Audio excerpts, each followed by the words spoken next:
उस रात मैं अपने दोस्तों के साथ गाड़ी में सवार होकर शहर से बाहर निकला था। हमारा स्टॉप एक छोटा सा गांव था जो शहर से लगभग 50 किलोमीटर दूर था। रास्ते में हमने कई बार रुककर चाय पी और मजाक किया, लेकिन जैसे ही हम उस सड़क पर पहुंचे जो हमें गांव तक ले जाती थी, हमें एक अजीब सी अनुभूति हुई। आज की यह कहानी हमें भेजी है नितिन कुमार जी ने।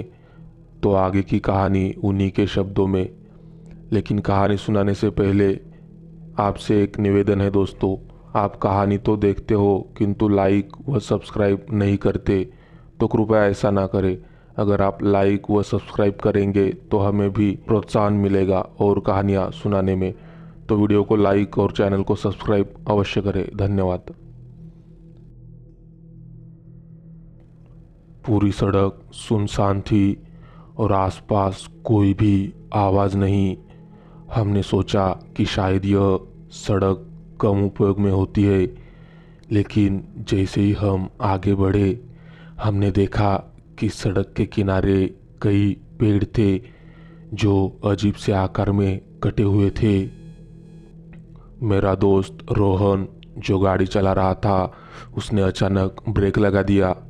क्या हुआ? मैंने पूछा। मैंने कुछ देखा, एक औरत जो सड़क के किनारे खड़ी थी। हमने उस जगह पर रुककर देखा, लेकिन वहाँ कोई नहीं था।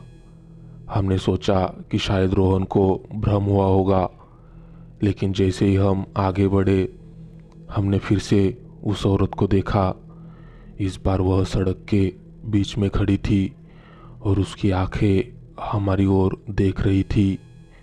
हमें डर लगने लगा और हमने गाड़ी को तेज कर दिया, लेकिन जैसे ही हम उस औरत से गुजरे हमने सुना कि वह हमें पुकार रही है, रुको, मत जाओ।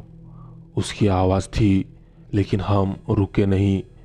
अगले दिन हमने गांव में पूछा कि उस सड़क पर क्या हुआ था।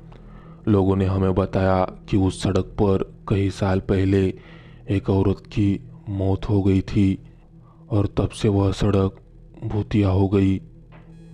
हमने सोचा कि यह सिर्फ एक अफवाह होगी, लेकिन उस रात जब हम वापस शहर की ओर चले हमने फिर से उस औरत को देखा। इस बार वह गाड़ी के अंदर बैठी थी और उसकी आंखें हमारी ओर देख रही थी। हमें बहुत डर लग रहा था और हमने गाड़ी को रोक दिया।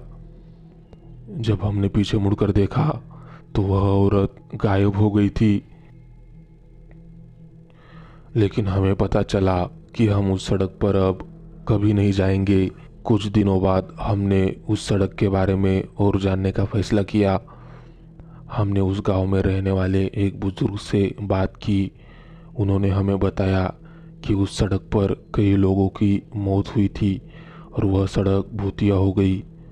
उन्होंने हमें बताया कि उस औरत का नाम लीला था और वह उस सड़क पर अपने पति के साथ यात्रा कर रही थी और तभी उनकी दुर्घटना हो गई।